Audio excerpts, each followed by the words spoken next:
ছেলের বার্থডের জন্য আমি ওদের বাড়িতে গিয়েছিলাম, আর সেদিন রাতটা তো ওদের বাড়িতেই ছিলাম। রাতে প্রচণ্ড বৃষ্টি হয়েছে, আর সকালে ঘুম থেকে উঠে দেখে বাইরে ওয়েদারটা ভীষণই খারাপ ছিল। তো সকালে উঠে আমি 1 কাপ চা আর টোস্ট খেয়ে নিয়েছিলাম। আর আমি চা খাওয়ার পরে আমি দিদির জন্য আবার চা একটু বানিয়ে নিয়েছিলাম। তারপরে দিদি আর আমি দুজন মিলে এই পুচকুটাকে স্কুলে দিতে গিয়েছিলাম। দিদি আমাকে বললো দিদির সাথেই যেতে, তাহলে আমাকে গাড়িতে করে আমার পিজির সামনে নামিয়ে দিবে, তাই আমিও দিদির সাথে গিয়েছিলাম।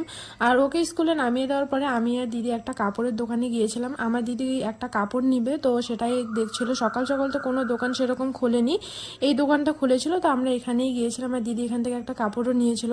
তারপরে দিদি আমাকে পিজিতে নামিয়ে দিল, আর আমি পিজিতে এসে খাওয়া দাওয়া করে রেডি হয়ে কলেজে গিয়েছিলাম। আর কলেজে গিয়ে ক্লাসের ফাঁকে আমরা 3জন মিলে একটু লুডো খেলছিলাম। আর কলেজ থেকে আসে আমি রেস্ট করছিলাম, তখন আমার এই লালপরি আমার রুমে আসে। ওরা এসেছিল কারণ আমাকে বলছিল ওদের সাথে মেলা যেতে। আমি ওদেরকে বলেছিলাম যে যাব, কিন্তু পরে আমি এতটাই টায়ার্ড ছিলাম যে আমার আর যেতে ইচ্ছা করছিল না, তাই আমি মেলা গেলাম না। সন্ধ্যায় একটু স্যালাড বানিয়ে